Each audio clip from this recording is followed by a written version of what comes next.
Muling sumugod sa St. Gerard Construction sa Pasig City ang grupong akbayan para kalampagin at panagutin ang pamilya Diskaya at ilan pang sangkot sa issue ng maanumalyang flood control projects.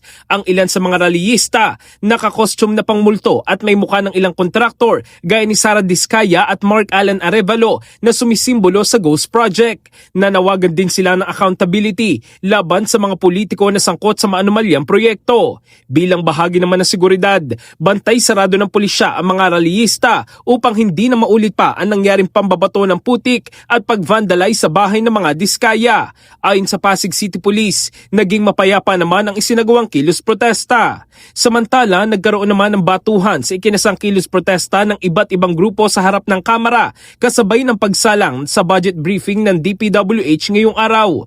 Nagsimula ang tensyon nang mambato ang mga rallyista ng putik at pintura sa hanay ng mga pulis na nakapwesto sa Southgate ng Batasan Pambansa.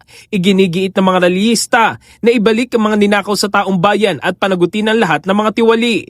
Nakasentro ang kanilang protesta sa flood control issue at iba pang sinasabing anomalya sa DPWH. Ang ilan naman sa mga nagrally ay nakasalbabida dahil sa pagkalubog sa baha ng mga mamamayan na dulot ng umano'y korupsyon sa ahensya. In the heart of changing lives, ako si Brigada Jigo Custodio ng 105.1 Brigada News of Manila, the Music and News Authority.